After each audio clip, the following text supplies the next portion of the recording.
न आवडत्या भेंडीचे आवडते 3 प्रकार करूयात. एकदा का हे 3 प्रकार केले ना तर भेंडी कुणी खात नाही असं होणारच नाही. नमस्कार, डॅम्स किचनमध्ये मी दमयंती तुमच्या सगळ्यांचं मनापासून स्वागत करते. भेंडी फ्राय, कुरकुरीत भेंडी आणि भेंडीचा रस्सा, तीनही पदार्थ अगदी मस्त होतात. आणि हो, भेंडी हा कंटेंट कॉमन आहे, पण मसाले मात्र वेगळे आहेत. आता ही वर्षभर साठवणीची भेंडी, नंतर हे भेंडी फ्राय कसं करायचं? चला रेसिपीला सुरुवात करूया. इथं मी भेंडी चिरून घेतली आहे. मस्त अशी भेंडी धुवून स्वच्छ कोरडी करून त्यानंतर खालचं देठ आणि वरचं देठ काढून भेंडी चिरून घेतली. भेंडी चिरताना एक सोपी ट्रिक सांगते.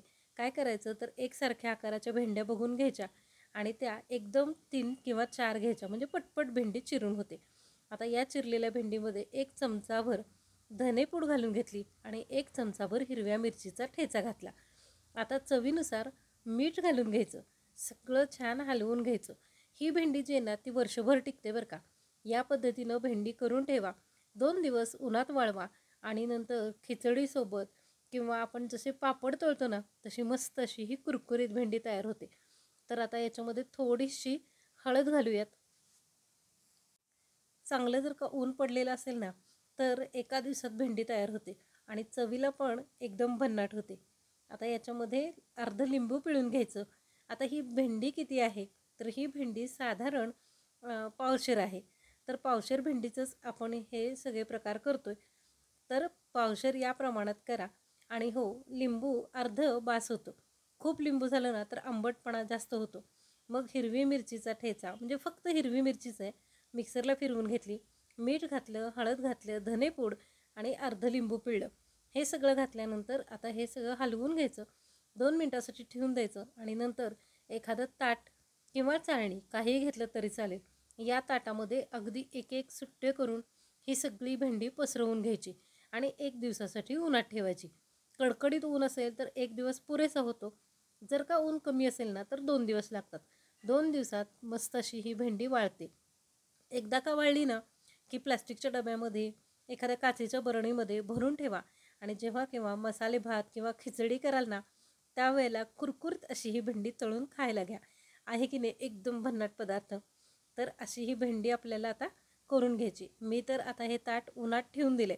आजचा दिवस तरी वाळू देत, तोपर्यंत चिरलेल्या भेंडीचा पुढचा प्रकार करायला शिकवते. तर इथं भेंडी जी आहे ना ती उभी उभी चिरून घेतली. उभी भेंडी चिरून घ्यायची, अशी झाली पाहिजे बघा. आणि हो, भेंडी घेताना एका भेंडीचे 2 भाग नाही केले तरी चालेल, म्हणजे मग जास्त लांब लांब चिरली जाते. आता त्याच्यावरती 1 चमचाभर लाल तिखट घालून घ्यायचं. आता लाल तिखट घातल्यानंतर 1 चमचाभर मीठ घालून घ्यायचं आणि नंतर कॉर्नफ्लॉवर 1 चमचा घालायचं. आता थोडीशी हळद घालून घेऊयात. नंतर 1 चमचाभर धनेपूड घालून घेऊयात आणि नंतर थोडीशी तांदळाची पिठी घालून घेऊयात. आता हे सगळं घातल्यानंतर थोडंसं बेसन घ्यायचं, म्हणजे 1 मूठभर बेसन, आपल्या हातात मावेल एवढं बेसन घ्यायचं आणि हे बेसन या भेंडीला लावून ठेवायचं. आता हे मिश्रण जे आहे ना ते हलवून घ्यायचं आणि 20 मिनटासाठी मॅरिनेट व्हायला झाकून ठेवायचं. 20 मिनटानंतर आपला मस्त असा भेंडीचा रस्सा तयार होणार आहे. सांगते 2 मिनटं थांबा फक्त. तर आता किमान 20 मिनटं तरी ठेवा, म्हणजे याची चव आणि मसाले जे मुरतात ना त्याची चव एकदम छान होते. आणि काय होतं तर ही भेंडी अजिबात चिकट होत नाही. तोपर्यंत अजून एक पुढचा प्रकार करूयात. तर आता आपण ही जी भेंडी घेतली आहे ना ती एका बाउलमध्ये काढून घेऊयात. म्हणजे मग आपल्याला फार पीठ सांडणार नाही किंवा कट्टा खराब होणार नाही, म्हणून मग बाउलमध्ये काढून घ्यायचं. खोलगट भांड्यात कुठल्याही काढून घ्या. आता हे ताटामध्ये जे पीठ राहिलं ना खाली, त्या पिठामध्ये अर्ध लिंबू पिळून घ्यायचं आणि नंतर थोडंसं गरजेनुसार पाणी घालून घ्यायचं. आता हे सगळं एकजीव करूयात. लिंबू घातलं की नाही की भेंडीचा चिकटपणा कमी होतो. आत्ता चुकून मिरचीचा तिखटपणा असं म्हणणार होते. आपल्याला भेंडीचा चिकटपणा कमी करायचा आहे. तर आता हा एक मसाला आपला तयार झाला.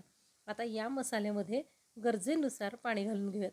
फार पाणी घालायचं नाही, अगदी सरसरीत पीठ तयार होईल असं घालायचं, म्हणजे हे डाळीचं खालचं जे पीठ आहे ना ते अजिबात वाया जात नाही. आता हे पण आपल्याला सरसरीत असं करून ठेवून बाजूला ठेवून द्यायचं आहे.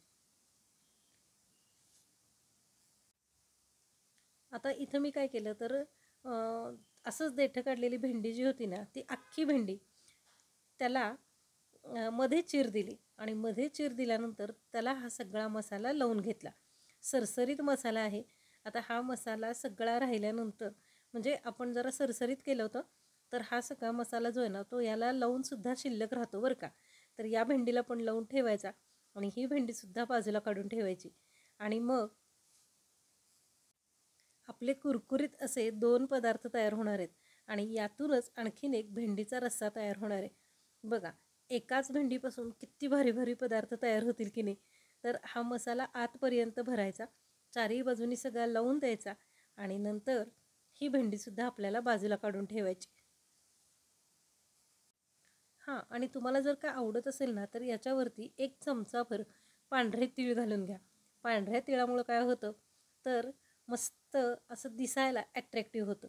आता एक अर्धी वाटीच फक्त तेल तापत ठेवूया आणि तापलेल्या तेलामध्ये या आपण मॅरिनेट केलेल्या भेंडी ज्या आहेत ना, ते सोडून घेऊयात. आता या छानशा लालसर होईतोपर्यंत तळून घ्यायच्या. वरचं आवरण एकदम कुरकुरीत होतं आणि मधली भेंडी जी आहे ना, ती मऊसर राहते. खायला एकदम छान. तोंडात टाकलं की नाही, की जास्त चावावं लागत नाही. त्यामुळं सगळ्यांना आवडते. एकदम भन्नाट होते. तर ही आपली कुरकुरीत भेंडी. आता साहित्य तेच आहे आणि भेंडी पण तीच आहे. म्हणून मग एकाच व्हिडिओमध्ये तुम्हाला हे भेंडीचे 3 पदार्थ दाखवण्याचा प्रयत्न. तुम्हाला यापैकी जो आवडेल ना, तो पदार्थ एकाच दिवशी केला चालेल किंवा एकदम करून ठेवलं तरीही चालेल. तर बघा, मस्त अशी आपली ही कुरकुरीत भेंडी तयार झाली. तोपर्यंत मसाला लावून उभे काप करून ठेवलेली भेंडी पण छान अशी मुरली. आता याच तेलामध्ये आपण ही भेंडी पण साधारण लालसर होईतोपर्यंत तळून घेणार आहे. ही फार कुरकुरीत होणार नाही आहे, कारण याचा आपल्याला रस्सा करायचा आहे. म्हणून आपल्याला फार कुरकुरीत करायचीच नाही, फक्त तेलामध्ये परतून घ्यायची. आता अर्धी वाटी तेलामध्ये मी हे सगळे पदार्थ केलेत, म्हणजे किती छान अगदी कमी तेलामध्ये झाले असतील विचार करा बरं. तर आता ही जी भेंडी आहे ना, ती पण 2 लॉटमध्ये परतून घ्यायची. या भेंडीला लावलेलं पीठ जे आहे ना, ते तेलामध्ये उतरतं, पण काहीच हरकत नाही. आता पुढचा एक लॉट जो आहे ना, तो पण असाच आपण लालसर होईतोपर्यंत परतून घेणार आहोत. पिठामुळं तेलाला बुडबुडे येतात, पण हे सगळं साहित्य आपण वापरणारच आहोत. त्यामुळं कशाचीही काळजी न करता बिनधास्त असा मस्त भेंडीचा रस्सा करायला घ्या. म्हणजे अगदी कोरडी भेंडी आणि भेंडीचा रस्सा ॲट अ टाईम दोन्हीही तुम्ही पदार्थ करू शकता. आणि हो, खाणारे भेंडीला अजिबात कंटाळणार नाहीत, कारण दोन्ही पदार्थ अगदी चमचमीत, अगदी मस्त चवदार होतील. बरेच वेळा काय होतं, डब्यात दिलेल्या भाज्या दुपारी कोरड्या वाटतात आणि कोरडं कोरडं जेवायला नको वाटतं. तर त्यावेळी असा हा भेंडीचा सरसरीत रस्सा जर तुम्ही दिलात ना, तर सगळे एकदम आनंदाने खातील, खुश होतील. मुलांचा डबासुद्धा अगदी चाटून पुसून परत येईल, गॅरंटी देऊन सांगते. फक्त एकदा ही भेंडी करून बघा. तर आता आपली ही जी भेंडी आहे ना, ती छान अशी परतून झालेली आहे. व्यवस्थित परतून घ्यायची आणि 2 मिनिटं तरी आपल्याला लागतात ही व्यवस्थित परतून घ्यायला. हे सगळे बुडबुडे बसले की नाही, की आपली भेंडी छान होते. आता मघाशी जे आपण मिश्रण तयार केलं होतं, त्यातून भेंडी काढून घेतली, तर त्याचं थोडंसं पीठ राहिलेलं आहे आणि ताटाला थोडंसं पीठ लागलेलं आहे. एवढंच बास होतं. याच्यामध्ये पाणी घालून घ्यायचं आणि हे पाणी वरून या भेंडीवरती ओतायचं. पाणी जास्त करू नका, अगदी पातळ पण नाही करायची आणि अगदी घट्ट पण नाही करायची. आहाहा! एकदम मस्त. आता फक्त आवडत असेल ना, तर कोथिंबीर घाला. आमच्या इकडं कोथिंबीर कुणाला आवडत नाही, लगेच काढून ठेवतात किंवा नको म्हणतात. म्हणून मग कोथिंबीर जर घालायची असेल तर मी मिक्सरला फिरवून वापरते, वरून घालत नाही. पण तुम्हाला जर का घालायची असेल ना, तर कोथिंबीर घाला आणि अगदी गरम गरम सर्व करा.